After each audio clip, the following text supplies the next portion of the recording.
Welcome. My name is Ellie Andrews, and I'm the UC Cooperative Extension Specialty Crops Advisor for Sonoma, Marin, and Napa counties.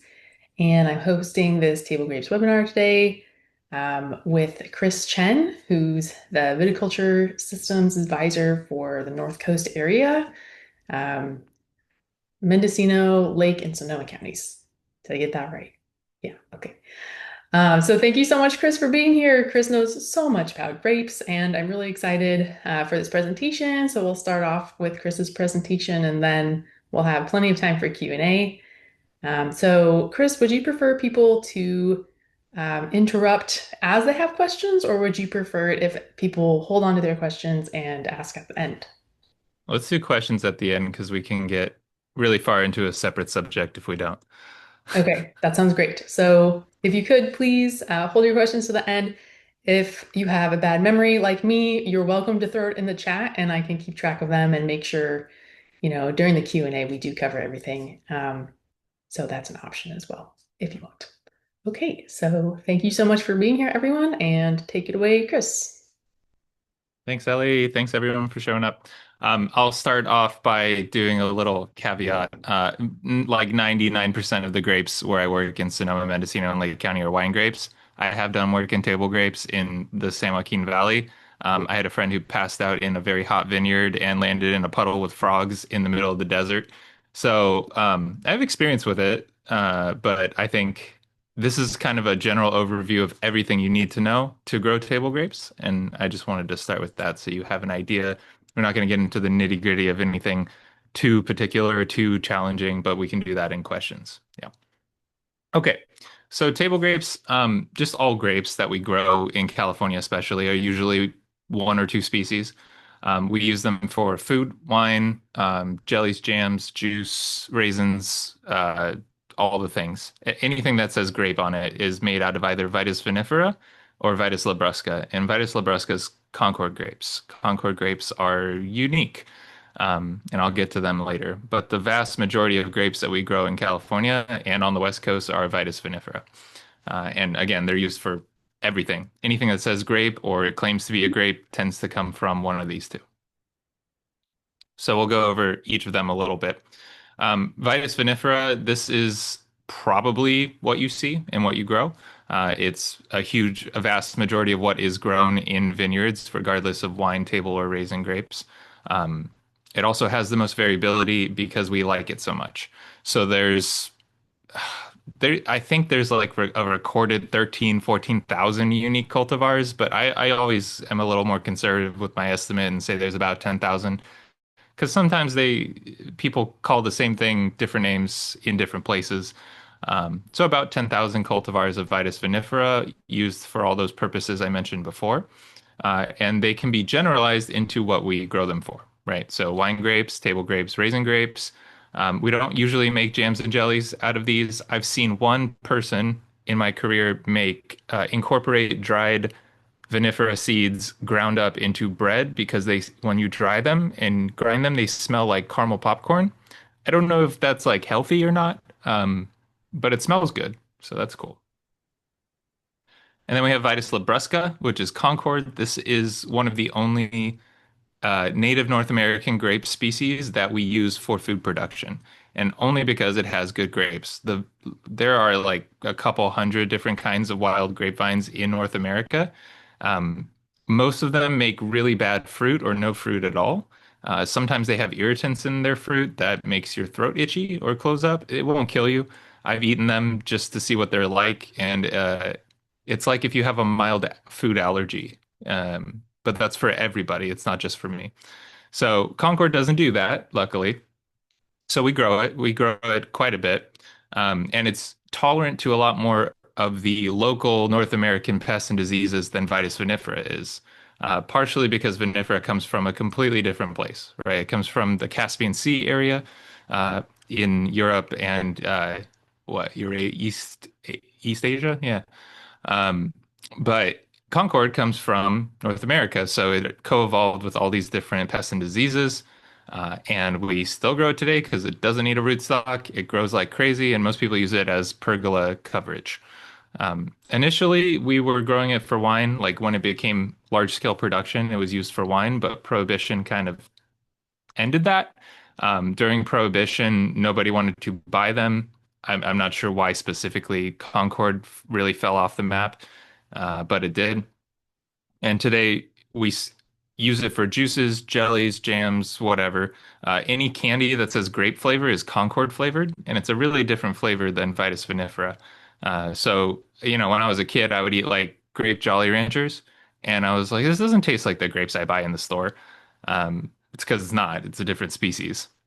So if you ever want to really know the difference without having to go find a grapevine, go buy Welch's grape juice, like the purple kind, and go buy the white Welch's grape juice, and then you can taste the difference right away. Because they use vinifera for the white juice, and they use this Concord for the red juice.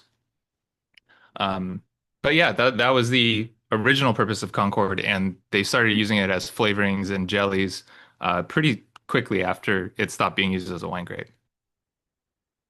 So table grapes as like a crop are pretty old. They were likely the first domesticated form of grapes. We're not sure because wine production, or I guess it would be grape beer, was the kind of the first fermented product from wine or from grapes. Wine was came a little later, but it was grape beer. Um, that developed around the same time that grapes were domesticated, but most likely it was used for food first. It's just hard to say because like we're talking about like ancient clay tablets we're getting this information from, so it's not we don't have a lot of sources to work off of.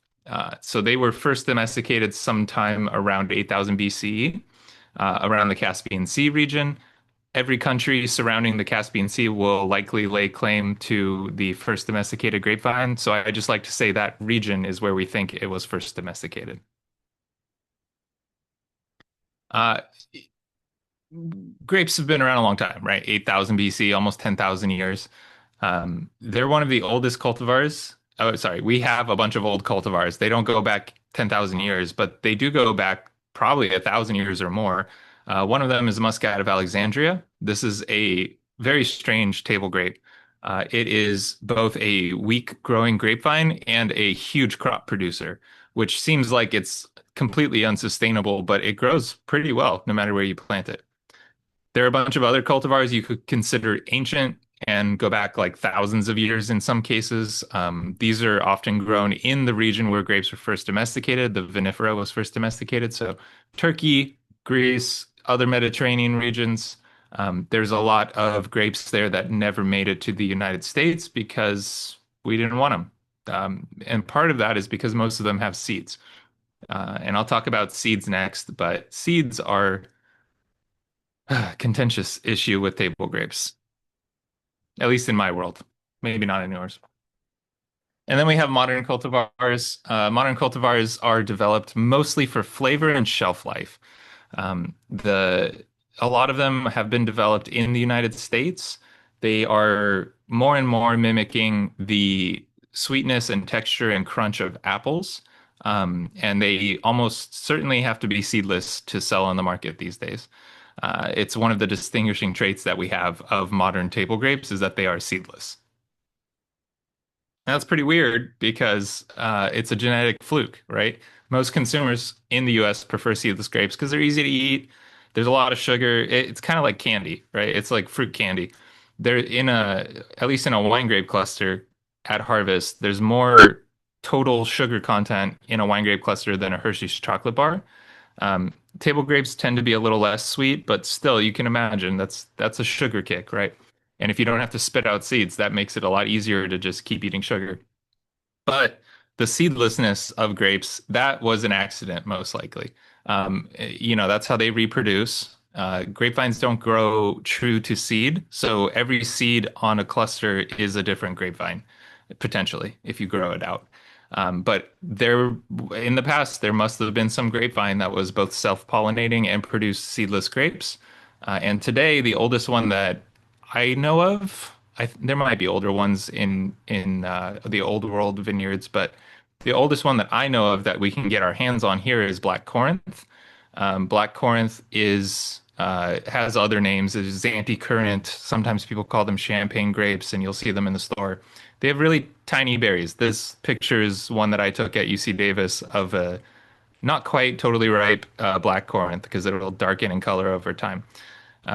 But you can see it'd be pretty hard to eat those grapes. I mean, you'd have to rake them off with a comb or do what most people did and eat them with the stems attached. And honestly, it's pretty good if you've ever tried it. It gives kind of a nice vegetal brightness to the excessive sugar content of grapes. Hold on one second. There we go. Okay. So we do think blackcurrant or something that was its parent or relative was one of the first seedless grapevines, because it's such an uncommon fluke for any plant to develop seedless fruit consistently. The problem with seedless grapes originally was that they don't get big. The seed partially regulates the size and development of the berry. If you go out into a wine grape vineyard and you pick off a small grape off of a cluster and a large grape off of the same cluster, that large one's going to have three or four seeds in it. That small one might not have any or might just have one. So the more seeds each grape has, the more size that individual berry will gain throughout the year. And when they're all seedless, you get these tiny little berries that you have to munch the stem in addition to the grapes to get a meal off of it. So how did we get table grapes? Like the way we eat them now? There's a story, right? So my advisor in grad school told me this story, and I think it's not true, but it's fun to tell. It's the girdling goat. So it goes like one day, a tired shepherd tied his goat to the trunk of a seedless grapevine, probably black currant or something. The shepherd fell asleep. The goat got restless and couldn't free itself, so it would struggle, and it would wrap its leash around the trunk of the grapevine and pull until that vine was girdled. And typically, girdling results in death of plants. But in this case, the shepherd later noticed that the grapes got a lot bigger than they typically did, and he gave the goat the first cluster during harvest. So, how does that work? Oops, wrong button. Uh, there we go. How does that work? So that works because the goat in this story girdled the trunk, but only up to the vascular cambium. It went through the phloem. Apparently the shepherd woke up before it girdled the xylem. And what happens there is when you cut off the phloem vascular system, the vascular bundles on the trunk, the leaves will still make these sugars. And instead of all of them, a lot of them going to the roots, they hit this girdle and they have to go somewhere else. So they bounce back up the vine into the fruit, and that expands the size of these seedless berries with sugar water instead of just nutrient water. So they get really big, they get really sweet, and then we learned that girdling grapevines um, helps us get large seedless grapes. So you can thank the goat for that, and you can thank clonal propagation. Otherwise, we wouldn't have seedless grapes because they don't have seeds, so you can't plant them. So how do we do that today? How do we make girdled grapevines and recreate that goat? We use girdling knives, special girdling knives that cut just through the phloem. Sometimes they'll scrape the cambium, but typically they're designed well enough that they don't. And then they leave the xylem intact so that the grapevine can still get water from the roots up to the leaves, but it can't get sugar down from the leaves to the roots. This takes some skill. If you cut too deep, you can damage the grapevine. But there are vineyards in the San Joaquin Valley that do this every year. And as long as you don't cut the same tissue at the same level every year, the vine can recover. And it does within a year or two, fully, which is amazing for a hardwood plant, right? Girdling any tree, even this much, will kill it. So this used to be a requirement of seedless table grape development. But these days we have special breeds of table grapes that naturally develop large seedless berries. This was the go-to strategy when Thompson seedless was the primary table grape. Thompson seedless does not have naturally large grapes. It is seedless and it requires girdling in order to make table grapes. So a lot of the time, if people didn't want to do that, they would not girdle it and they would make raisins out of the Thompson seedless. So Thompson seedless has been around a long time. It's like the modern equivalent of that ancient black currant story. But we don't really need to do this anymore. But if you do have a variety that requires girdling to increase berry size, it's good to know. So I just wanted to add a fun fact in here. Table grapes have a very short window of harvest in every region. It's like a 2 month period, and they go bad very quickly. So how do we have grapes in the store in winter? You probably know that the Southern Hemisphere has reverse seasons compared to us, so they grow the grapes and they ship them up here. Um, but they don't always make it. Grapes are a very short shelf life crop. So one way that they prevent or they can ship them without rot and all these issues of degradation is using sulfur bags, which are bags that are coated in a sulfur substance that eliminates fungal spores before they start germinating. The other is growing grapes that are designed to last long periods of time. And Calmaria grapes are one of these grapes. I call them potato grapes because they are one of the mini grapes, but one of the few we actually grow that don't have as many simple sugars as complex sugars. So they're more starchy, like potatoes. And as they're shipped, a week at a time, those complex multi-chain sugars break down into glucose and fructose, and we then eat them because now they are soft and sweet instead of potato-like. So that's why we have grapes in winter. I don't like them. I think they're flavorless, but if you crave grapes in January, it's a good go-to. Okay, let's talk about varieties. I'm going to start this with a pet peeve of mine, variety versus varietal. And this has nothing to do with table grapes, but I do this in almost every presentation I talk about varieties. So the term variety with a Y refers to the plant cultivar. You can use the term variety interchangeably with the term cultivar, and that's defined by the growth habit, the traits of the plant itself. Varietal is a winemaking term used to refer to the grape varieties that were used to make the wine. So as soon as you crush the grapes or you're referring to the juice in any way, it becomes a varietal of Cabernet Sauvignon or something like that. And then, of course, blends are multiple varieties in one bottle. So I hear this a lot. Okay, so what about table grapes? There's a huge variety of table grapes.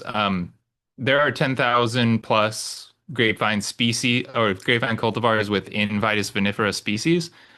There are less table grapes that are like recorded.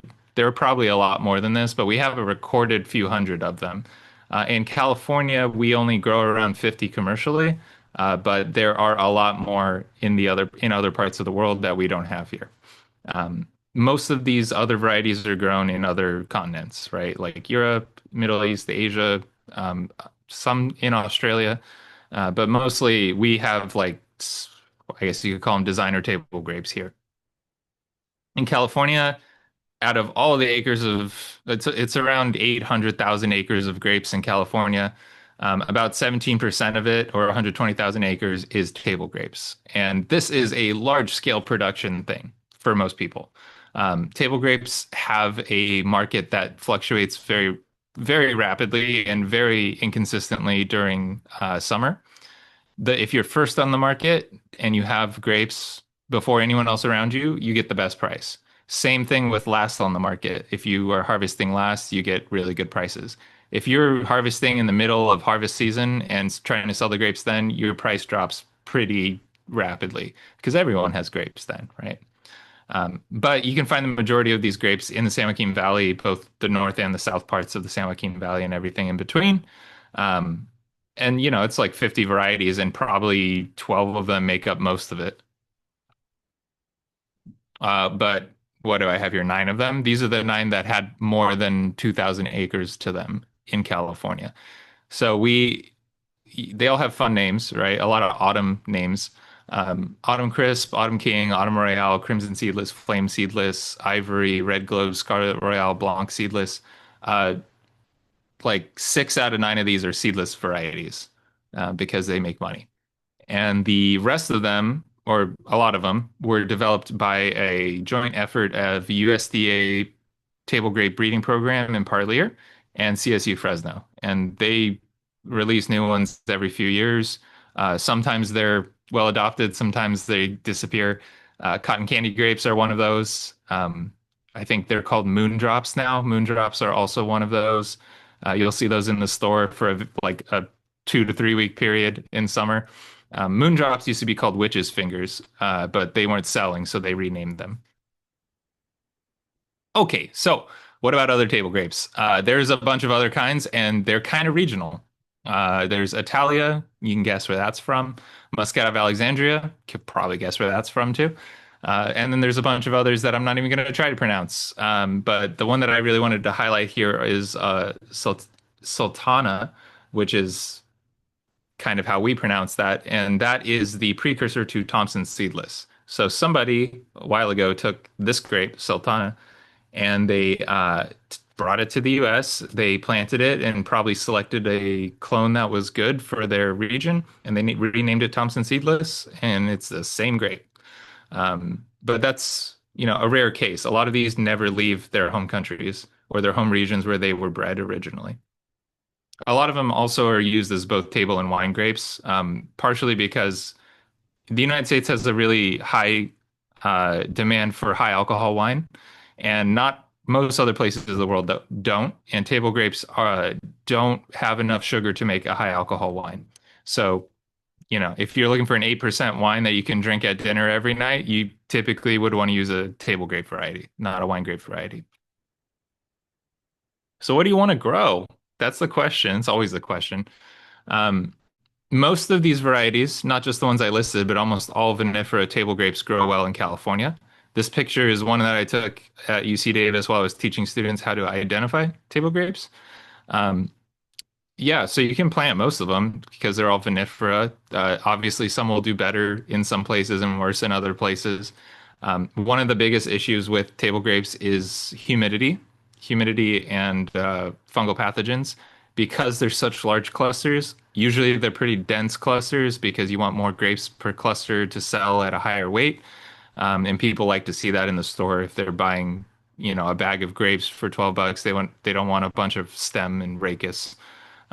So that's, you can plant any of these. Typically, if you want to grow in the US, though, you want a seedless variety, unless you're doing like a niche market, then maybe you can branch into the much tastier seeded varieties, in my opinion. Okay, and then there's a bunch of other non-vinifera table grape varieties out there. A lot of them are hybrids. So they're hybrids of vinifera, sometimes with Concord, sometimes with other grapes that come from other regions that have special traits that we want to impart. Most of these are grown on the East Coast, and like in Virginia and New York, we don't grow hybrids here usually. You can, they would be fine, they'd grow well, but there's just no demand for something that's, half Vitis vinifera, half Concord in California at least. And then there's Concord. We grow these here for fun. I haven't seen a serious Concord producer in California before, but it's a well-loved grape. People like it a lot. You can use it for a lot of things, including wine.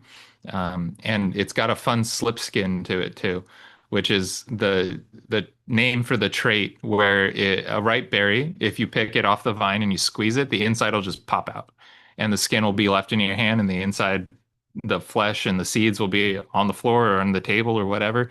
I like that because it's fun.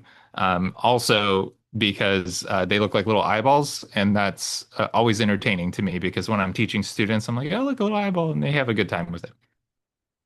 And then muscadine grapes. This is a regional thing. Muscadine grapes, which used to be called Muscadinia rotundifolia, they've renamed it to Vitis rotundifolia. This is another North American grape species you can eat. I hate them. It's an acquired taste, and people make them into food, into wine. You can eat them right off the grapevine. But they're mostly in the southern and southeastern United States. They're a very like humid, tolerant grapevine.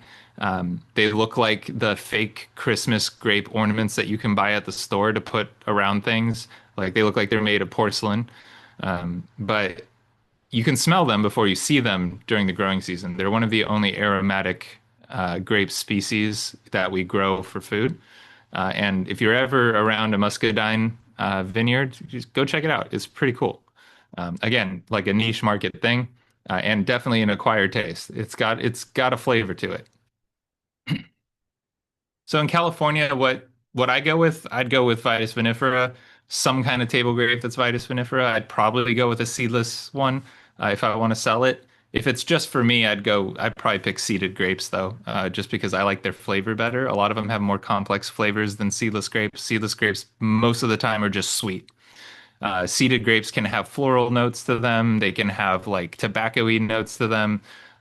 All the wine tasting terms are present in seeded grapes, and part of that is because the seeds impart some uh, proanthocyanidins, some tannins, some flavonols. But if you don't have seeds, it's just sugar and a little bit of the flavor of the skin. But yeah, Vitis vinifera does well in almost every climate in California. Hybrids would do well, muscadine would do well. But you got to think about like if you're going to sell these, are they popular? And this picture is of Michigan grapes, and you can tell they don't ripen very well. I added this picture specifically because this was the first European recorded grape in the United States. So this was a grape that was planted with the construction of the various Spanish missions along the West Coast long time ago, right before the founding of the United States. And this grapevine came over from Spain and Portugal, depending where they got it from. And it would be planted at the mission to make communion wine. And then it would be cloned and planted at the next one and the next one. And in California, we have lots of old missions scattered around, especially the southern part of the state. And you can still find some of these vines, probably not the originals. I would say there's likely the descendant of them, but they grow wild out there. You'll see them occasionally. You'll see these like half green, half red berries at the right time of year, and you can eat them. They're fine. A lot of them have hybridized with wild grapevines, Vitis californica, or actually it would be Vitis gurniana in Southern California. So even the wild grapes sometimes have uh, some hybridization and some fruit on them that you can eat. But this is a, California gem of a grape, even though it kind of has a bad history to it. Okay, so varieties are one thing. Let's talk about rootstocks. Rootstocks are a tough one. Um, Varieties are pretty easy. I'm just like, go with vinifera unless you really want to do something interesting, right? Even then, you can do something interesting with vinifera. But what about rootstocks? The number one thing that I run into, one of the biggest challenges with recommending rootstocks is people try to find the right one. They try to find the one that fits the best for their site. And that's really tempting, right? To assume that there is a cultivar of a North American grapevine species that's, excuse me, best suited for where you are planting your vineyard. Uh, I mean, it might be true, but it's more effort than it's worth, to be honest with you. A lot of the traits that we have in grapevine rootstocks, whether for wine or table grapes or raisin grapes, they overlap. And there's always some downsides and some benefits to each one, no matter where you plant it. Even if we're considering the limitations of the site that we're on, and what's available commercially, in terms of rootstock plants, what they do, what they're good at, what they're bad at, there's still always going to be something you have to deal with. So there's no like right rootstock for any grapevine. But the trick is trying not to choose the wrong one, trying to avoid picking one that's really bad for your site. Your primary goal should really be to avoid the ones that would do the worst where you want to plant your grapevine. And you can do that by like process of elimination. That's how I would recommend doing it. You start off with looking at pick your scion first, pick your variety first, and see what the traits of that are, right? If it like Muscat of Alexandria, if it's a weak growing vegetative grapevine, but it produces a very large crop, you need a rootstock that can absorb a lot of water and a lot of nutrients in order for that vine not to kill itself by overcropping itself. Um, so that's the kind of thing you have to think about, like what does the scion need and what does my site have that I need to address with the rootstock? Because the rootstock is the intermediary between the stresses of the soil and the crop plant that you want, including pests, right? So maybe there's pests there that like nematodes that you need resistance to. Maybe it's always grapevine phylloxera. Grapevine phylloxera is the reason we use rootstocks, but Yeah, keep those things in mind. Keep in mind the site conditions too. If you want to look at the soil pH, you want to look at the structure, the aggregate stability. The movement of water in the soil is also important, right? If it's a shallow soil and you pick a deep rooting rootstock, you might have some problems getting water to that grapevine. So once you identify the traits that you need in a rootstock in relation to your cultivar and your site conditions, you want to identify what's available from nurseries, right? So most nurseries don't um, clone or produce enough variety of rootstocks. They'll produce a bunch of things that wine grape, especially in this region, they'll produce a bunch of things that wine grape growers order regularly. Like 1103 Paulson is always produced by nurseries because it's as close to a universal rootstock as we can get. But then there's some things that aren't, right? Like Schwartzman. Schwartzman is a very good rootstock. It's semi-drought tolerant. It's resistant to nematodes. It imparts vigor to the scion, but people don't order it. They order 10114 instead or something else, 110 Richter. Um, so if you want a specific rootstock, you need to look up what the traits are of the ones that they can produce, and you need to request it. And then once you've identified that, right, you have to look at the detrimental traits of that rootstock and of the cultivar that you're growing and see if it's balancing out enough that you're not going to have to deal with a very expensive issue in the future.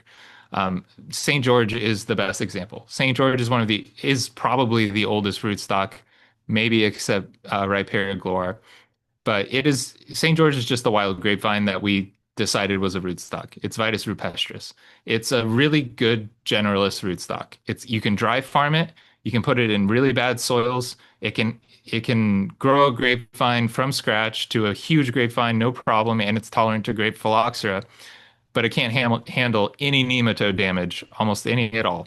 Um, and we have a lot of nematodes because they persist from crop to crop. So if you planted, an apple orchard or a citrus orchard and removed it and put a vineyard in there shortly after, there would be residual nematodes from when they were orchards. So you can't really, even if St. George fits everything and you test your soil and you see you have a lot of nematodes, you can't really pick that. Otherwise, you're going to be you'll have headaches going forward, a lot of them, and a lot of money spent on trying to repair your grapevines from the damage it can't handle. And then lastly, make a list, right? Make a list, pick the rootstock from that list that fits your need. Pick one, two, or three of them because the nursery doesn't always have what you want.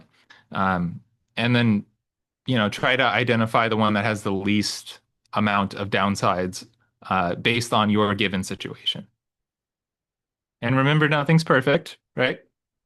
You probably won't ever find a rootstock that fits all your requirements. I've never been to a vineyard that's happy with their rootstock entirely. They're pretty close, right? You want to get as close as possible. You want to eliminate anything that would be completely detrimental or quote unquote wrong for your site. But there's always something to complain about, and you just want less to complain about. So you want to understand the growth habits of your vine, the traits and resource requirements of your rootstock, but also of your scion. You want to look at your site conditions. You want to look at water availability, resource availability, nutrient application. Do you just compost or do you apply fertilizers in addition to compost or do you not compost? That kind of stuff. If there's nutrient deficiencies, especially in potassium and magnesium, you want to avoid rootstocks that need a lot of potassium and magnesium. And that kind of information is online. Like if you find a list of three that you like, look them up, and if one of them is not suited, remove it. So, there's a bunch of jibber jabber about um, how to choose one, which ones work, right?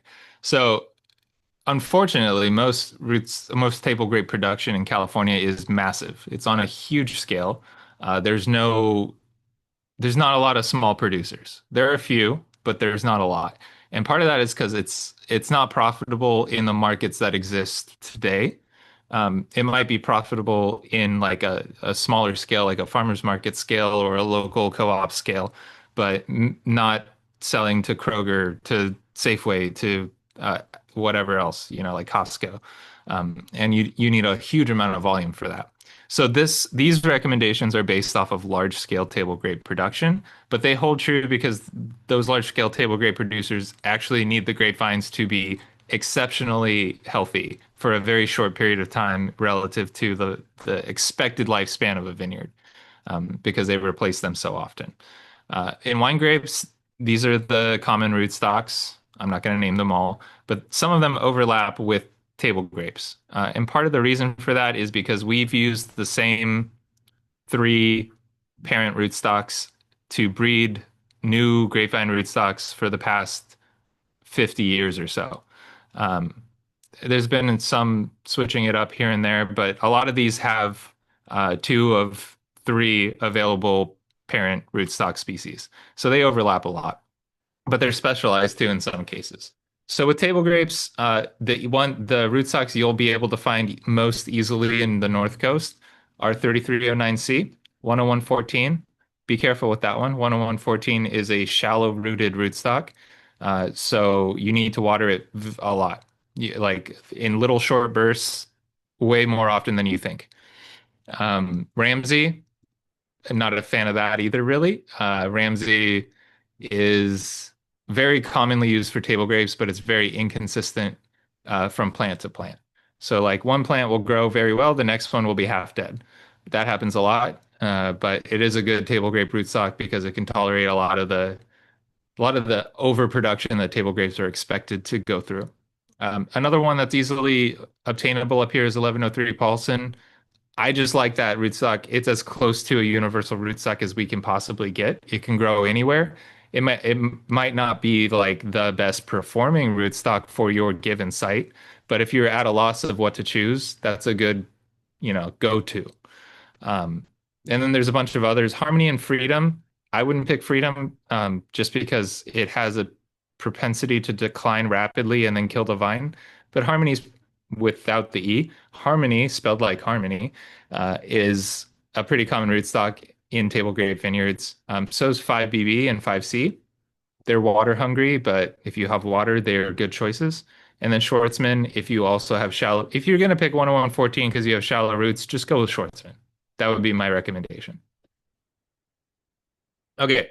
So, overall, it's hard to choose a rootstock. And there's resources out there for this, right? Like UC Davis has this table here that is really useful in just like narrowing things down from amongst the most common rootstocks. But if you have a neighbor that's growing a grapevine, ask them what they're growing because they probably will know if it's good or bad. Um, Otherwise, go through those steps, try to go through process of elimination from the most troublesome to the least troublesome, and have a list of three or four, if possible, that you can ask the nursery for. You want to know what you want, you want to know what the site needs, and you want to know what your scion needs. Okay, so trellising and training table grapes. This is a weird one because I don't know. Trellising and training is kind of a new thing. So my advisor back in the day, he used to complain, I guess, about why all the good agricultural soil is planted to grapes in California. Like, why aren't they planted on hillsides? They can grow on hillsides. Part of it is because we didn't have infrastructure yet, right? Like steel, like prefab steel, like trellises was not readily available. We didn't have poly drip tubes when the first grapes were planted here. If you wanted to water your grapevines, you needed to have a water holding soil, like the valley floor, right? Where you could grow other crops too. And you needed some system to deliver that water, which usually was flood irrigation. Most people didn't carry buckets to their grapevines. Um, that's why a lot of the like arable land that would be good for food production is planted to grapes in California. It's first people that planted grapes here on a larger scale planted them in nice areas so that it was a little less work than a hillside. But today we could plant them on the hillside. We can trellis them. And trellising is like a whole thing, especially with table grapes.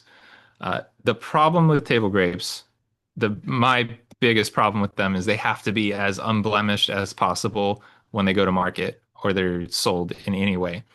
If you've probably seen table grapes and they're pretty expensive. If you're spending like 12 bucks on a bag of two clusters of table grapes, maybe 14 bucks, I don't know, it depends where you're getting them from and what variety they are. Uh, you don't want like a quarter of that bag to be broken or damaged or rotted or like, that's it's like 3 bucks worth of your money that's just like not edible. So table grapes, unlike wine grapes where they're crushed immediately, have to be pretty. And if you grow apples or pears, you're pretty familiar with this concept, or any produce really. Like a lot of it has to be kind of pretty.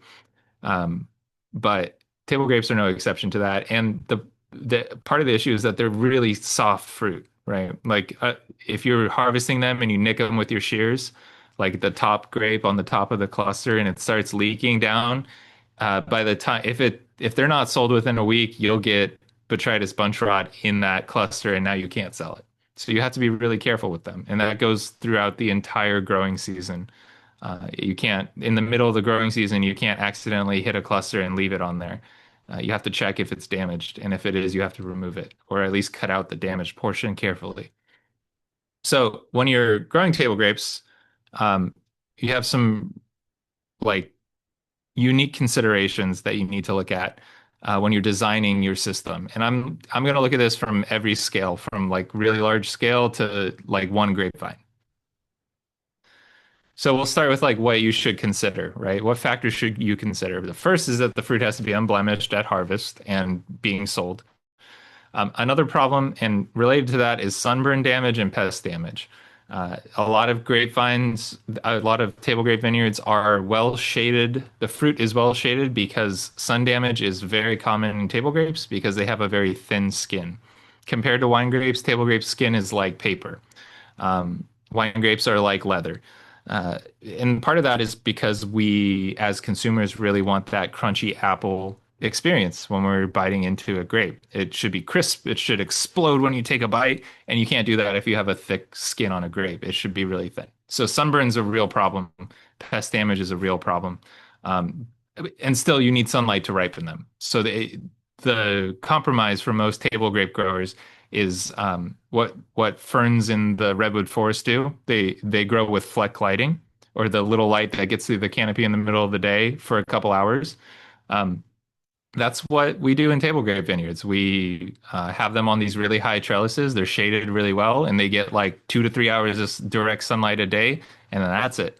And it works because of the way we have bred and developed table grapes. You have to harvest them by hand. You have to prune them by hand.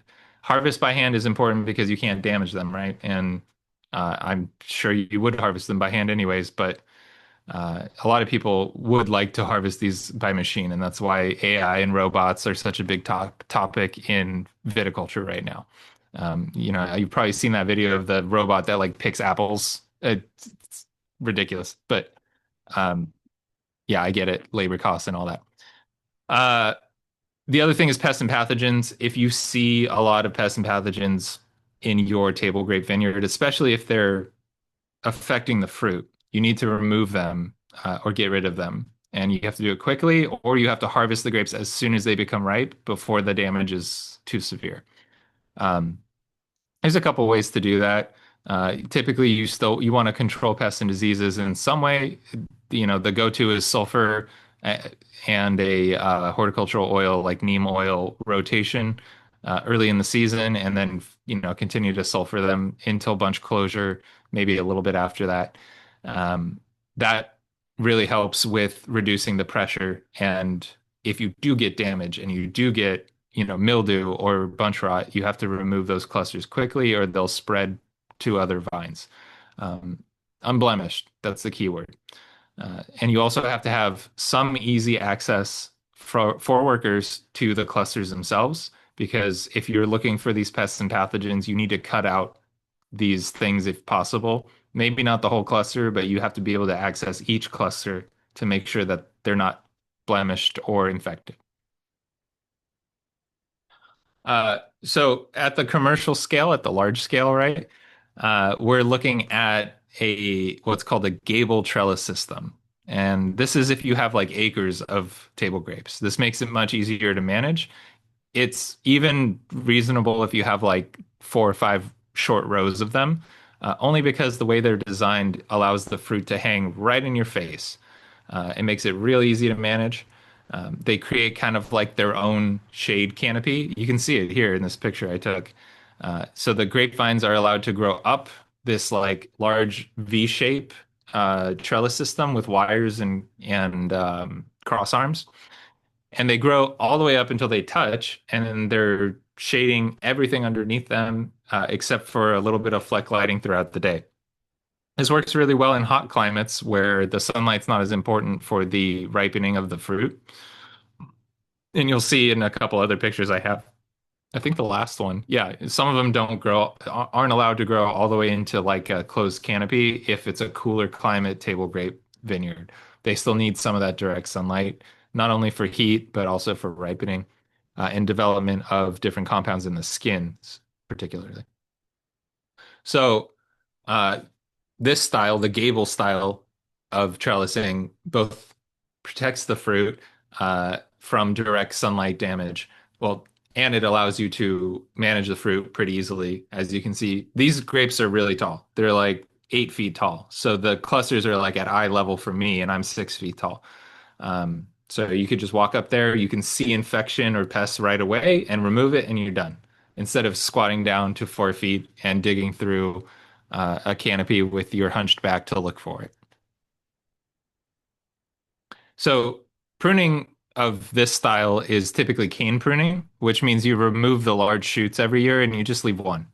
That one shoot is going to produce all the next shoots next year with all its buds.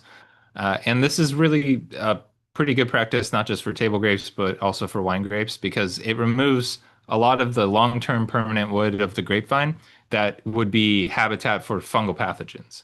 So if you're worried, especially about grapevine trunk diseases like ESCA, Eutypa, Phomopsis, you don't want a lot of woody plant tissue. And you can prune the grapevine in a way that you don't have a lot of woody grapevine tissue. And to do that, you don't have cordons. So like all the vineyards we have here, most of them have cordons of some kind. In this case, you have a trunk, you have the head of the vine with some buds and shoots sticking out of it, and then you have one cane or two canes that have buds on them. And those canes will be removed after they grow this year. And then you start over with a new one and you keep doing that. So it's like a cyclical process of replacing a cordon. I like to think of it like a temporary cordon. Yeah, and the fruit's positioned at eye level. Um, that's just to help you see pests and diseases. So how do you harvest them? You do it by hand. It's a pretty laborious process because you have to make sure you don't damage the fruit. And a lot of the times the fruit is boxed immediately when it's harvested. In wine grapes, you can dump them all into a bin and truck it to the winery because they're going to get crushed anyways. If you do that with table grapes, the weight of that bin is going to crush the ones at the bottom. So typically, when you harvest them, you bring out clamshell boxes, you bring out bags, boxes, whatever you're going to package them in, and you put them in there as you go. They're shipped out to of the vineyard row to some kind of truck, and that truck goes to either a packing facility or a storage facility, a cold room, like immediately. And you can see like these boxes are self-stacking, or not self-stacking. They're designed to be stacked so that they don't crush the contents inside. So when to harvest, that's a tough one. It depends on the variety. With wine grapes for traditional still wine, it's 24 to 28 degrees Brix. That's our sugar content unit, right? I forget what it is. It's like 1 degrees Brix is like 10 milligrams per liter of sugar, of simple sugars, but the conversion is really tough. Uh, Anyways, if you're looking at 24 to 28 degrees Brix, that's about the same content as a Hershey's chocolate bar. So you use that as you will.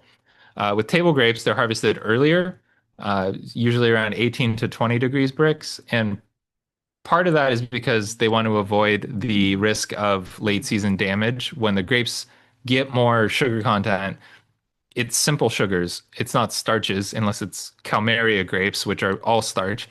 The simple sugars result in a process called berry softening. Berry softening occurs when the complex multi-chain sugars like sucrose break down into simple sugars, and then it's much more likely they're going to be damaged. So you harvest them earlier to avoid that while the grapes are still like kind of not firm, but they're not soft yet either. Um, it's also because if you have a 24 degrees Brix table grape, it's going to be too sweet for people to eat a bunch of them. That's also part of the decision here. And of course, your sugar content is going to vary from vine to vine, grape to grape, whatever it is. But that general range is also the same as we harvest for sparkling wine, 18 to 20 degrees Brix.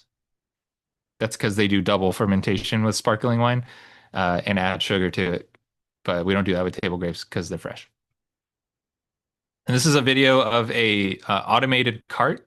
This is again large scale, right? So like there's workers out in the vineyard that are harvesting these grapes, putting them in these plastic bins, and then this cart is pre-mapped to leave that row, come over to the packing area, and the laborers, the skilled laborers that are packing these are doing it from this cart, and the cart goes back out and gets more grapes.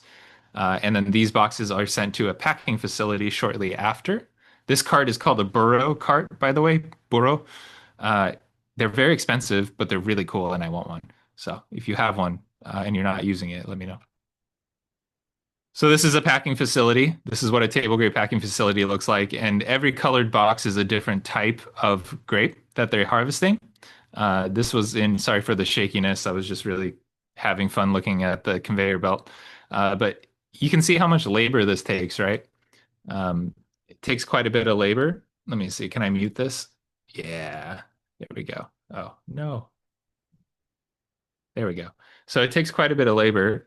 You have the folks that are out in the field doing this, not only harvesting by hand, but also packing by hand. And there used to be people in these large scale commercial productions that would cart them down the rows to the people packing. Um, and then you have folks here that are organizing the varieties, packing them into shipments, and then sealing them up into, like pallets, I guess, that go into a cold room for shipment later. So it's like at this scale, it's a huge process. I don't expect anyone in the North Coast to be investing in something this size, but it's good to know how it's done at a large scale so that you can apply these things to a smaller scale if you want to. Not quite at this though. Oh my goodness. I should have muted this beforehand. Okay. So yeah, labor requirement. It's not only the harvest, right? It's the management of the grapevines. You have to go out there and you have to check for pests and diseases. You have to prune the grapevines and you have to know what you're doing when you're pruning them. Almost every table grape vineyard is either head trained, which means that it's grown on a trunk to a head, like the top of the vine that has the growing positions on it and no cordon. Head trained cane pruned so that there are canes coming off of it, the temporary cordons. Or they're head trained spur pruned, which is you've seen these before. They're the old Zinfandel vineyards that look like little trees. So they're grown to a head, and then there are branches that come off of them, and those grow new shoots every year. We also call that a vertical cordon sometimes. Harvest has to be done by hand, pruning has to be done by hand, packing has to be done by hand, and a lot of things have to be done by hand. You might be able to get away with like sulfur and oil applications with a machine if you're careful, right? You don't want to hit the clusters. So you need not only a lot of folks that are willing to do this, but also people that know how to do this. So skilled labor, experienced workers to do this properly. Or you can learn it yourself if you're at a small enough scale. Oops. So that's where I'm going next. Small enough scale. Um, Table grapes at a small scale. This picture's a joke. This was my PhD picture. These plants are planted in like baseball diamond clay in a trash can. But I was like, I don't have a picture of a small scale table grape vineyard, so here it is. Um, so at a smaller scale, like a few grapevines to a few acres, like maybe 1 acre. I don't think once you get a few acres, I would say that's a large scale. You can make a lot of table grapes. Each grapevine, depending on how you prune it and how healthy it is, and your decisions of rootstock and nutrients and water, they can get like 20 to 40 pounds of fruit per plant. And one grapevine, one table grape, even like a seeded table grape or seedless, ungirdled table grape, if it's healthy, you can feed a whole family for the entire year until you're sick, well, the entire summer until you're sick of grapes. So, if you have a few of them, it's probably enough. Uh, inevitably some of the fruit's not going to be harvested for most table grape vineyards, and part of that is due to damage. Part of that is just due to not being able to get it off the vine in time. Sometimes these, at the larger scale, the people that harvest the grapevines, they'll leave clusters that aren't quite ripe, and they'll come back and get them later. And if you do that, I'm prone to forgetting stuff like that. So that can happen quite a bit. It's that's called variable harvest. It's really uncommon, but if you at small scales, you can do that definitely. So with a few acres, my recommendations are the following. Um, One, a trellis system is really important. If you have more, an acre or more, even half an acre or more, I would say a trellis is important. It doesn't really have to be a gable trellis, but I would recommend a gable trellis if you have more than four rows. They kind of play off each other, right? So like they meet in the middle to make this overlapping canopy. If you have two rows, it's really not worth it. If you have four, then you have this middle area of shade that has its own little microclimate. So it's worth it at that point. Um, you should the first fruiting wire should be high, 5 to 6 feet. I would just say wherever the fruit's going to land, that is your fruiting wire. It supports the rachis so it doesn't flop around all the time. Just level it to eye level for whoever's going to manage the vineyard. That's what I would do. Cane pruning, that's necessary unless you have Thompson seedless because of fungal infection. Um, you reduce the risk and habitat of fungal pathogens if you cane prune. Thompson seedless, I say, is an exception because it can be infested with an incredible amount of fungal mycelia and still grow and still produce well. So if you don't want to worry about fungus, plant Thompson seedless and you can girdle it to make big fruit.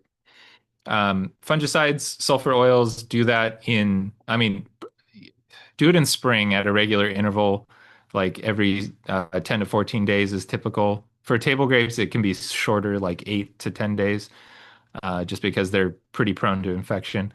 But also like a bud break application helps too, of sulfur or something, or oils probably, to limit powdery mildew spores. And then just check it a lot. Be out there a lot. Look for like rot, decay. Look for white powdery mildew spores on the leaves or on the fruit, and just get rid of them if you see them. And if there's a lot of them, plan to have another sulfur or oil application. At a smaller scale, if you just have like a row of them or the two rows, I would change the trellis system to a head trained cane prune vine system on this is called a Y trellis system. It's spelled WYE, but it looks like the letter Y, so it's pretty easy to remember. Table grapes are very vigorous plants compared to wine grapes. They grow like crazy, so you need to separate the shoots from the center of the grapevine, or it'll be this dark, humid environment for pests and diseases. So you want a trellis system that moves the shoots away from the center, like this here. Um, a Y system, a V system, which is the one that the bars are just in the ground. So they look like two big X's with the center of the X near the bottom. That works. Or a lyre system, which looks like the instrument, the lyre. It's like a kind of an omega shape. You'll see it if you look it up. Um, with these, you want the fruiting wire, again, probably about 5, 6 feet off the ground, which means that your posts have to be pretty tall. You still want to do fungicides in spring and summer. You might want to do some leaf removal, but not too much. You want to limit sunburn exposure, but you also want to open up the canopy to airflow to prevent fungal infections in the canopy. So that's going to have to be dialed in based on where you live and where you're growing these things. But there's a balance that you need to achieve between airflow, light exposure, and light prevention, sunburn prevention. And you do that with the canopy. And then always monitor for pests and pathogens. Always get rid of them as soon as you can. And then my last recommendation for growing these is if you just have a few vines, right? If you just have a few vines, you don't need a trellis. Trellising is for you know, medium to large scale production. You should head train them and spur prune them, just like in this photo here. This is actually a vertical cordon because there's growth points all the way up and down the trunk. A true head trained spur prune vine sometimes is called a goblet style. It's a trunk that comes to a head, and then there's like octopus arms branching off of that in all directions. Um, you can do either. It's fine. I don't recommend one over the other for table grapes here. With these, though, you do need to do aggressive leaf removal in the center near the trunk because that gets really humid. It gets really dark, and you get a lot of fungus in there if you don't remove leaves in the center before the canopy closes. You still need to do fungicides of some kind and monitor pests and pathogens. And you don't need like wires, you don't need drip lines. You just need something to water it with, and you need a post to support the trunk of the grapevine, and maybe a bucket to water them with. And then my last note is on irrigation here. Irrigation's a tough one. Grapes are known to be one of the better drought tolerant perennial crops you can grow. That's really true for wine grapes. With table grapes, it's hit or miss. It depends on what you want in terms of yield. It depends what varieties you're growing, the rootstock, the soil. You know, every scientist's favorite phrase, it depends. But generally, grapes use a lot less water than other crops, other perennial crops. Like pears in Lake County use almost 3 times as much water as wine grapes do. Table grapes would use a little more water than the wine grapes, but it'd still be less than planting a tree crop most of the time. So with table grapes, it depends where you are and your climate type on how much water those grapes need.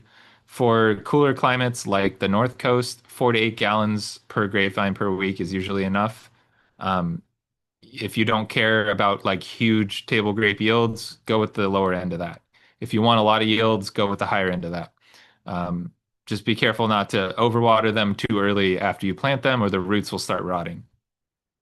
In warmer climates, 9 to 15 gallons is recommended, and then in hot climates with bad soils that can't hold water, 15 plus gallons. That's the San Joaquin Valley model, and they do a lot of short irrigation cycles with small volumes instead of a lot at once. And you can do either in this area. I would say probably go with more water at one time than a lot of water a little bit at a time because we do have groundwater resources and you want those roots to grow as deep as they can so you don't have to irrigate them a lot for their entire lives. And do that early. Do that the first couple years. And this image is of the Winkler vine at UC Davis. That's me in the center. And Andy Walker was my advisor at UC Davis. This Dreamcatcher was given to him during his grad school days. And when he retired, we buried it somewhere in the underneath the Winkler vine. So this is the person that taught me all this stuff. So I thought I'd give a shout out. And his whole lab, everybody that helped me with learning how to deal with grapes. And that's my dog, one of them. That's Blue. I do want to make a note of saying that we do at UC, we do have a table grape advisor that knows a lot more about this, especially at the large scale production than I do. Joy Hollingsworth. If you need like really specific table grape information, you can contact me, but I might redirect you to her if I don't know the answer. She is our table grape advisor and the only table grape advisor. Oh no, we have another, Chen as well, but Joy is the main one. So. Thank you for listening, and I still got 20 minutes for questions. Thank you so much, Chris. I see we have two questions in the chat, and so I'm thinking maybe we could just start with George's question there, and then we can open it up for everybody. So George asks, why woody plant tissue is more susceptible to fungal pathogens? It's a good question. So fungal pathogens, well, let's start from the other end of this. Viruses and bacteria are very fast. They're fast at reproducing. They're fast at spreading. They move with water in the xylem. They move with water in the phloem. So that if you get a viral or bacterial infection in a plant, it can move to new tissue right away. Fungal pathogens require like growth. They have to be like a continuous organism. So they need mycelial growth into the different tissues that they feed on in the plant. So they're really slow in comparison to other pathogens, other microbes. The majority of the fungus that's not mildew and bunch rot that we worry about in grapes are called grapevine trunk diseases collectively. They include like Esca eutypa phomopsis, and they live in those woody tissues. So they don't really grow on the leaves, the green tissue, or the fruit. They live in the wood. So if you remove more of the wood, you prevent a lot of that growth over time. There's just less tissue, less habitat for spores to grow in if you are cane pruning than if you're cordon training and spur pruning. Um, it also allows you to remove any new infections pretty quickly if they're on the fruiting cane, the temporary cordon, because you're going to prune that at some point, and if there's an infection on it, you can cut it out quickly. You'll see it. It's like a black tissue inside of that woody material. It's not like a surefire way to prevent fungal infection, but it really helps. Thanks. Okay, and then I put a question in the chat. This question actually is something that I get asked a lot about different diseases in orchards, so I just wanted to put it out there. When you say to get rid of powdery mildew infected grapes, does that mean removing them from the vineyard completely, or is it okay to just throw them on the ground? Um, Depends the time of year. If it's the growing season, I you have to take them out. You have to like cut them out, put them in a bucket, take them out of the vineyard, because they'll still sporulate, even on the dead or dying grape tissue. Um, if it's during harvest, like let's say you missed a couple clusters, they're infested with mildew, and you're pruning, just cut it off with the pruning wood and don't leave it on top of the soil. Like put it in a compost pile, chip it, till it in, do something with it. But ideally, you don't leave these spores in the vineyard um, indefinitely and exposed. Okay, thanks. So yeah, now let's open it up. Does anyone have questions for Chris? You can unmute yourself, you can raise your hand, you can put it in the chat, whatever you prefer. Volunteers. Hey You, Chris, yeah. uh, I've had powdery mildew the last couple years on my table grapes, and I never had them for 10 years before that. 2024 I had it, and I kind of hoped it would go away, and it got worse. Mhm. 2025. So this winter I wanted to do something about it, or spring. And I was talking to someone, and she grows table grapes, and she recommended rotating between these products. I was just wondering if you have any opinion about them. They're all organic, and this is an organic farm I have. Um, one is called All Phase, one is called Serenade, and one is called Be Safe 3-in-1. And I I was don't know wondering the if. last one. Mhm. The first two are pretty commonly used and would work. I don't know what her rotation recommendation is, and I actually don't know how you would rotate those. But I do have another option for you if you're interested. Oh, yes, There, please. okay, so those, in terms of organic, when you have a lot of mildew pressure and you couldn't fix it in a year, I was told this strategy by a vineyard manager who's very experienced and has done it on his own property, and it has worked. And it's a three punch hit. So where we are this time of year during dormants, your vines are going to go dormant soon. During that time, this is the hardest one to do, is an application of lime sulfur, which is organic, not very well received by a lot of people, but very effective at getting rid of massive amounts of fungal spores, including powdery mildew. You might have to call someone in to do that, or you might have to, be careful and get a lot of PPE for it. But that's the first one. And then you do if I'm getting this right, you do a pre-bud break or shortly after bud break, like as the grapes are just starting to grow, you do a sulf or an oil application to suffocate the mildew spores as because the mildew overwinters in the grapevine buds. So they survive freezing temperatures by hiding out where the grapevine buds are. As they start growing, if you apply oils liberally to the buds, those spores die off and they never germinate. And then you start doing sulfur applications shortly after that, usually at least 2 weeks after that. And this professional at this told me that it worked within a year for him. The only Okay. challenge with it is the lime sulfur, which is caustic, not only to people but also to equipment. So that's the hardest Mm. one to do, but all of it's organic, so you can do it that way. Thank Uh, you. I'll yeah. look into that. I really appreciate it. hmm Thanks, Ellie, for clarifying PPE there.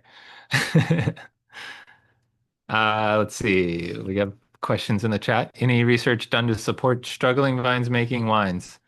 No, I don't know anything about it. Jeffrey, you got your hand up? Hi, thank you for taking my question.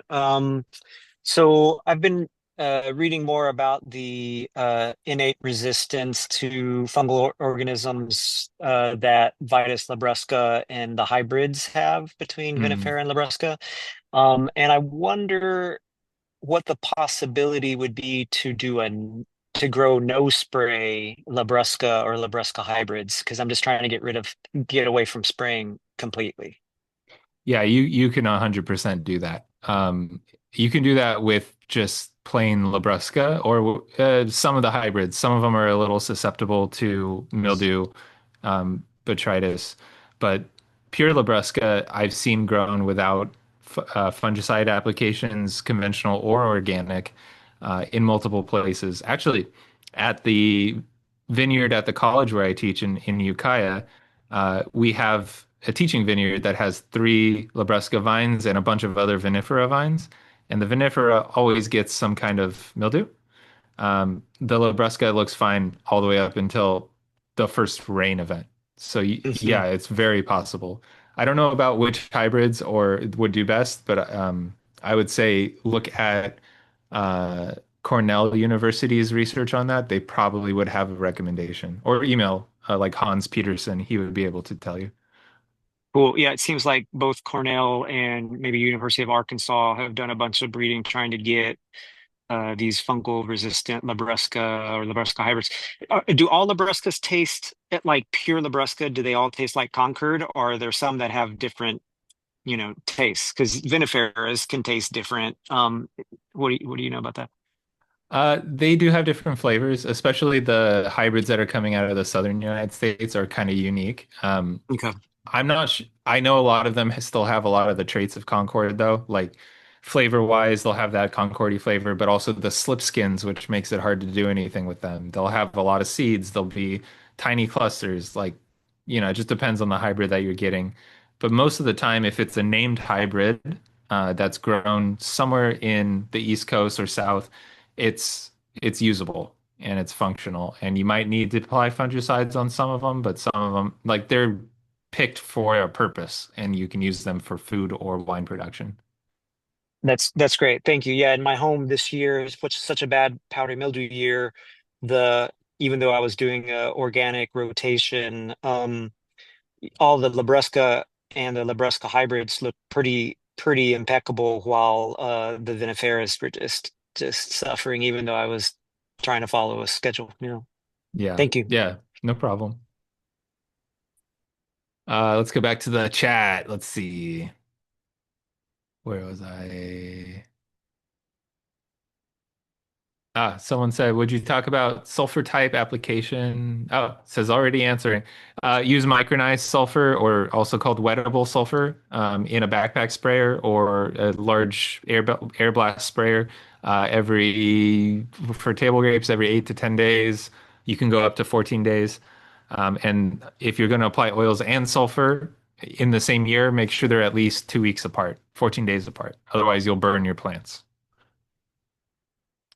George said, any suggestions for harvest grapevine leaves for culinary use? Yes, I do. Especially like dolmas. The trick for using grapevine leaves, grape leaves have tomentum. They're hard to see sometimes, but they're like leaf hairs. And they're sometimes hidden under the veins of the leaf. Sometimes they're all over the leaf. Like a lot of the Italian varieties, you feel like felt when you rub the back of them. Same with Concord, feels like felt. The less of those you have, the tastier the leaves are going to be. So with Dolmas, uh, two varieties that we grow of vinifera typically make up the majority of the leaves used for pickling or for food. It's Thompson seedless because they are hairless or glabrous, and you don't end up with like wet leaf hair in your mouth when you eat them. And the other one is Petit Verdot because it is also hairless. So you want to look for a variety that is glabrous or has no hair on their leaves. So Thompson seedless, Petit Verdot are the go-tos. Um, you mentioned phylloxera is a common problem. Yeah, phylloxera, grapevine phylloxera, is the reason we use rootstocks. It's native to North America. Um, it wasn't a problem until we started planting grapes here, right? Vinifera specifically, because vinifera didn't evolve with it. It's a type of root aphid, so it lives in the soil. It's microscopic. You don't see it. There's a whole story about like Thomas Jefferson planting and replanting vineyards at Monticello, his house, and they kept dying, and he didn't know why. It's because they were vinifera, and and there was phylloxera in Virginia, and it's everywhere, pretty much. But the reason we use rootstocks is because somebody took a grapevine from the United States and brought it to Europe, and it wiped out like 70% of their vineyards because it had grapevine phylloxera and it spread everywhere. And there was a huge panic. I think it was called like the Great French Dying or something like that. Great French Grapevine Death. I don't know. It had some fancy name. Um, and some botanists from England, France, United States figured out that North American grapevines evolved with this pest so they can tolerate the damage, and that's how we got rootstocks. And then we figured out rootstocks can do a lot of other things, so we kept them. Um, okay, next question. Our table grapes are propagated on their own and are propagating additional vines in the same way. What are the downsides of using own root versus rootstock? Current vines seem healthy and vigorous. Hi, Annie. Yeah, I was at your vineyard the other day. Um, it's so you can grow grapes on their own roots, Vitis vinifera on its own roots for a period of time. Um, you almost for sure have grapevine phylloxera somewhere, like all of California has it. And you can plant a Vitis vinifera grapevine on its own roots, and it'll grow and it'll produce grapes for like 15 years. That's usually about the deadline. It's 15 to 20 years. At that point, those vines start, especially if it's a bad year for the reproduct, like for us. No, we'll say it this way. If it's a good year for grapevine phylloxera to reproduce, thank you, Great French Wine Blight. That's what it was, the death of the European vineyards. Anyways, if it's a good year for phylloxera to reproduce, they can go from a handful of them in the soil that survived winter to like billions. And if that happens, the feeding from those billions of root aphids can weaken the grapevine roots so much that it can't recover, and then you'll see a pretty rapid decline over the next few years. That doesn't happen with most rootstocks. There's a few exceptions, but it doesn't happen when you have rootstocks. They can outgrow it, and they can just keep pushing along.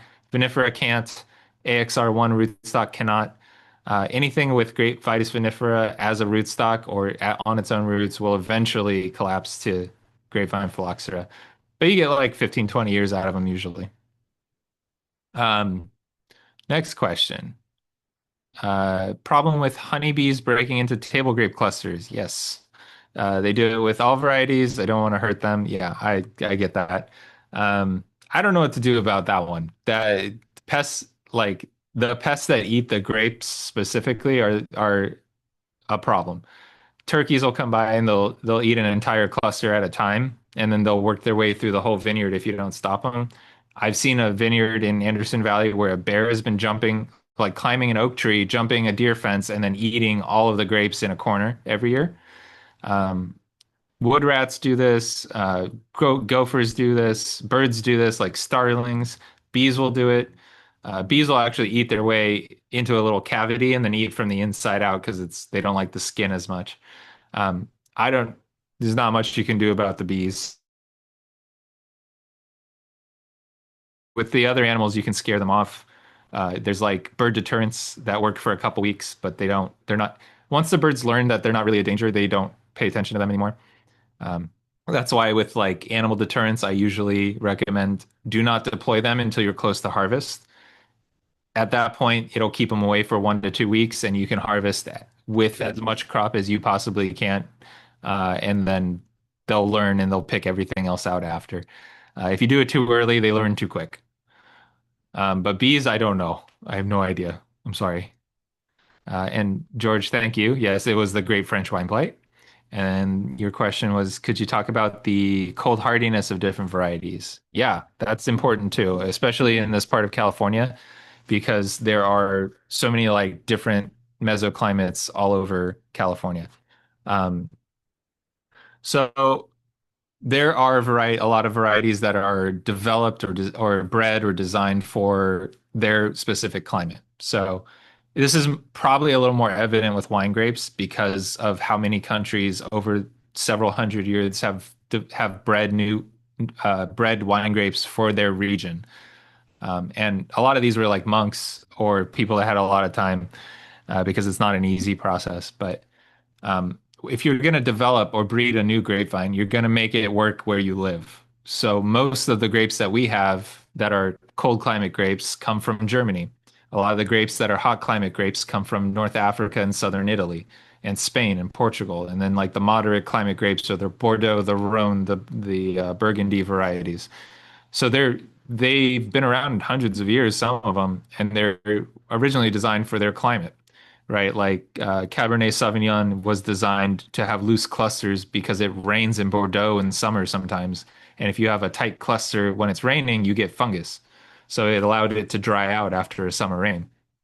With table grapes, a lot of them are designed for hot climates, unfortunately. Most of them are like these, 1 foot long clusters that are densely packed that cannot handle a summer rain and survive. Part of the canopy design, the gable trellis, is to prevent them getting wet if there's a rain. Although where we grow table grapes, that's not really common. But there are a few varieties that you can look at. If you're looking for like something that's good in a colder climate, I would look for something with looser grape clusters and a smaller canopy. Something like the moondrops are actually kind of a good option for that. Maybe cotton candy grapes. Thompson seedless is good anywhere, but it does pretty well in cold climates. Um, yeah, there's a few. I would avoid like really big grapes. Maybe. No, red globe would be okay. I have some red globe at my house. Um, the darker grapes are good at sun exposure, like Niabel, Autumn Royale. Those are very good if you have like a really hot climate that you're in. But yeah, most of the time these grapes are developed for a specific climate. So just kind of look at that. Foundation Plant Services has a description of a lot of these that says like these do well in a hot climate or a cold climate or whatever. So you can go to Foundation Plant Services website and read about the ones that you're interested in, and they'll tell you what they're best for. Still got 5 minutes. I got more questions. Um, Are there varieties that need to be cross-pollinated to have better yield or have better yield? There are varieties that have better yield. It just depends on the size of the cluster. There's almost always the same number of clusters per bud, like per bud that you leave, but the size changes. None of them need to be cross-pollinated because they're all perfect flowers and self-pollinating. It's the only way we get the same fruit every year with these things. And then Ellie asked, what's the top three personal favorite table grape varieties based on flavor alone? Oh, that's a tough one. I like Muscat of Alexandria. It's a really weird grape, and it's really big, and it's really juicy, um, and its tastes and smells a little bit like flowers, which is nice. Um, what's another one I really like? Italia. I like Italia a lot, only because the guy that taught me all this loves Italia, so I kept that one as like an heirloom for myself. And then I like the derivatives of Red Globe. Red Globe is like one of the biggest grapes you can grow. Like each grape is huge. It's like the size of a small plum. It's just kind of flavorless. There's a Japanese variety that was developed with Red Globe as one of its parents. I forget the name of the variety, but it's very, very good. This is like the grapes that you're spending like $5 on per grape at the grocery store if you're in Japan. Um, those are the fun ones, I think. I like them with seeds. That's my go-to. Adds like complexity to fruit. Is that it? Thanks, Okay. Chris. So before people go, I see we have another question. That's great. We have a couple more minutes. before people start signing off, I saw a couple people start to leave, so I just wanted to catch folks. I have a very short, super easy, simple survey. That's an evaluation survey for this webinar. It's link to it is in the chat now, so if you could please fill it out, that would be awesome. I promise it's really fast. That feedback is super important and helpful for us. And in our last couple of minutes, let's go back to the chat. It's so nice to see all these questions. Thank you, everyone, for your questions. These are great. So, Chris, wherever you want to jump back in. Yeah, the last main question was someone said that they think we're growing Kyoho variety, which is the one I was referring to, I believe, in California. How come the flavor isn't the same as imported? I don't know. It might be climate. Japan is a really humid climate, and it may be designed for that kind of climate, or it could be the method of production. It could be that maybe we pay a different kind of attention or not enough attention to this variety. But yeah, I'm not sure why it would be different. There's also maybe the aspect that they're harvested a little too early, or when they're imported, they're allowed to soften longer. I'm not sure, but I can guess. So thank you all for coming. I appreciate it. And if you have any questions, you can email me. Just Google me online. Go to UC website. You'll see my email. Thanks, Ellie. Yeah, absolutely. We do have one more question, Oh, okay. if you don't mind, Chris, from Yeah. Richard in the chat. Does seedless muscat have the same issues as Thompson seedless for girdling? Not usually. They can. So like what's the one? Diamond Muscat, I think it's called. It has the same issue. So Diamond Muscat has small grapes, and so does Thompson Seedless. But there are seedless muscats they don't require girdling. I don't know. There's like a few different varieties of seedless muscat. I think Diamond's the most common, but that one does need girdling. Awesome. Okay. Well, thank you so much, Chris. I really appreciate you sharing your expertise with all of us. And thank you again, everyone, for your awesome questions. It's really nice to see what questions come up from different people. Oh, George, that's so nice. Thanks, George. Yeah, I'll be doing more of these webinars on different types of fruit crops that we could be growing more of in our region. And yeah, please feel free to follow up with me if you have questions. Tomorrow, I'm actually going to send a follow-up email that will include Chris's email address, link to his website, this recording, the slide presentation that Chris already shared with me. Thank you, Chris. And the evaluation survey. So, and anything else I think of between now and then. So you will get a follow-up email from me. Hold on. Was that? Hold on. Oh, hold on. Yeah. Okay. Here's the presentation web page Oh, in the chat nice. if you want Nice, it. nice. Yeah, so Yeah. there's the presentation if you're interested in the slides. A lot of great photos, so it's kind of nice to be able to look back at that. Thank you, Chris. Okay, so I'll wrap up. Thank you, everyone, and happy growing. I hope you guys can experiment with some table grapes. Okay, take care. Bye, everyone.